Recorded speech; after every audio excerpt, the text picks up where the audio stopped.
You know, for centuries, mathematicians have looked at the Twin Prime Conjecture, the idea that there's an infinite number of prime pairs separated by just two, like 11 and 13 or 41 and 43, as just a simple counting problem. But what if we've been looking at it all wrong? What if proving this conjecture isn't about counting on a one-dimensional number line at all, but rather solving a massive structural challenge that requires a brand new architectural framework? Let's get right into it. Today, we're taking apart a revolutionary theoretical machine called the Adelic engine. We're going to look closely at the math, the equations, and the geometry that just might resolve one of the absolute oldest mysteries in mathematics. So here's our blueprint for today, just so you have a clear mental map of the mathematical tutorial ahead. Part 1 is the architecture of the engine. Part 2 is setting the Adelic state. Part 3 is filtering and quantum stabilization. Part 4 covers forcing the infinite sequence. And finally, Part 5, prime variations and resolution. Okay, let's dive into this foundational concept. What we're looking at here is the core space of the Adelic engine, AQ cross AQ. This is the Adele ring. Now, instead of hunting for primes in standard integers like we usually do, this framework acts almost like a massive multidimensional tuning fork. It resolves prime gaps through global holomorphicity, spectral projection theory, and continuous geometric stabilization. Basically, it's elevating the problem entirely out of simple arithmetic and up into a unified continuous space where primes interact on a global scale. Moving to Section 1, the architecture of the engine. Think of the complex mathematics we're about to explore exactly like inspecting a mechanical blueprint. Here is the entire data processing pipeline mapped out for us in 5 distinct steps. We start right at the top with the twin divisor diagonal. This models the shifted phase overlap where the difference is exactly 2.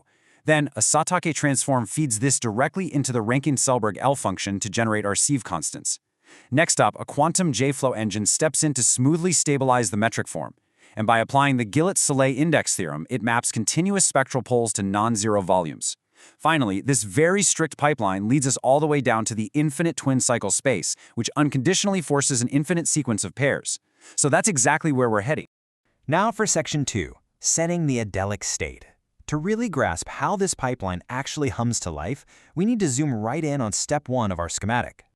Now, what's really interesting about this slide is the D-twin equation right in the center.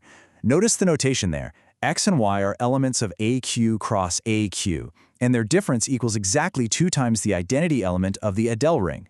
See, we have entirely abandoned the 1D number line here. Primes are now being tracked in a tensor product configuration space. We're setting up this constructive phase interference where the gap is rigidly locked at exactly 2 across this entire continuous state. That specific condition, where x minus y equals 2, acts as what we call the shifted diagonal divisor. It's basically the mathematical operator within the Adelic engine that sets the exact physical intersection coordinates. By initiating the system with this particular divisor, we guarantee a constructive phase interference at the exact gap we're looking for. It is literally the perfect, stabilized initial state of the primes. All right, Section 3, filtering and quantum stabilization. Because let's face it, raw mathematical states can be pretty chaotic, so we have to move to the next phase of the engine to stabilize things. Here in Step 2, the raw data passes through an automorphic duality filter. I really want you to focus your attention on the L-function equation over on the left. We have pi, right? That's the principal cuspidal automorphic representation. But crucially, look at the chi_twin symbol right next to it. This acts as our arithmetic sieve within the continuous function. It's essentially isolating the exact frequencies of twin primes, almost like turning the dial on a radio to tune into a very specific station. As the system processes that L-function, it systematically funnels the data down. The pipeline moves the L-function data through local Euler factors at finite primes, which is represented by that product equation over primes p greater than 2. This step systematically distills and extracts the famous Hardy-Littlewood twin prime constants. It proves that the continuous Adelic function flawlessly recreates the discrete combinatorial constants we've known about for decades.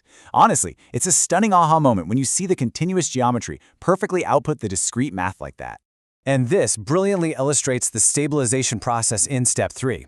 Take a look at the differential equation at the top, the change in metric W over time t.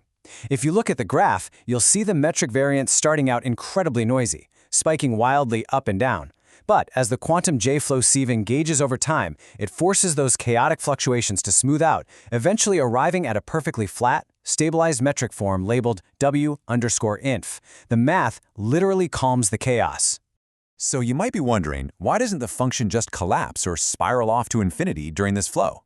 Well, it's because the metric variance is strictly bounded. It operates under incredibly rigid Ramanujan-Peterson constraints and fully satisfies the quantum parabolic slope criterion. Because of these mathematical guardrails, the engine is completely precluded from hitting any destabilizing walls. It literally has nowhere else to go but to converge on a unique critical metric. Which brings us to Section 4, forcing the infinite sequence. This is really the mathematical climax of the framework, where we answer the ultimate question: why must the primes go on forever? Let's visually contrast the two possible outcomes of this system. On the left, if the twin primes were finite, we'd get what's called the ruptured state. The arithmetic divisor compresses, it develops a singular branch, and under a Grothendieck agreement rock push forward, the global Arakelov height just blows up. The entire system catastrophically collapses. But look at the right. Because the J-flow stabilizes the template, the regularized index remains strictly non-zero. A continuous spectral density absolutely requires infinite resonance points. The sequence simply cannot terminate without breaking the fundamental geometry of the engine itself. No way around it. So the crucial point is, how exactly does the engine mathematically balance this index to prevent that collapse? Well, look at the parabolic derivative adjustment. On the left side, we have the wild obstruction, where the shift value creates an artificial boundary. But right in the middle, J-theory applies a parabolic correction factor. The wild obstruction and this correction factor seamlessly combine so that the completed arithmetic index is strictly adjusted to exactly 2. It's a state of perfect equilibrium. Moving into our final part, Section 5, prime variations and resolution. We've seen that the engine works flawlessly for a gap of 2, but what happens when the stabilized engine processes completely different types of prime gaps? This QHN filtration matrix reveals exactly how different prime gaps behave under that exact same Adelic architecture. For twin primes with a gap of 2, the graded channel slope is 1, which results in that beautifully stable phase we just discussed. But look at cousin primes with a gap of 4. They have a 3-step pure filtration chain and fractional slopes, resulting in a completely different physical signature, a hyper-Kloosterman anomaly. And sexy primes with a gap of 6, they actually form a braided tensor chain. Their joint metric slope is 1/6, which results in yet another incredible signature, mutual harmonic cancellation. Now, if we visualize that matrix as a semi-classical shadow at infinity, the geometry of these variations becomes strikingly clear. On the left, you see cousin primes driven by that anomaly scattering through 3 distinct Archimedean Stokes sectors. Their continuous fields are literally splintering apart. But on the right, sexy primes behave very differently. Because their global slope matches the product of their distinct prime factors, the fluid splits into 2 interfering frequencies. They undergo mutual cancellation. This geometrically explains why we observe a higher statistical clustering density of sexy primes compared to cousins. The math just flawlessly predicts the distribution behavior. Let's move to and see how this builds to our grand conclusion, the conformal resolution.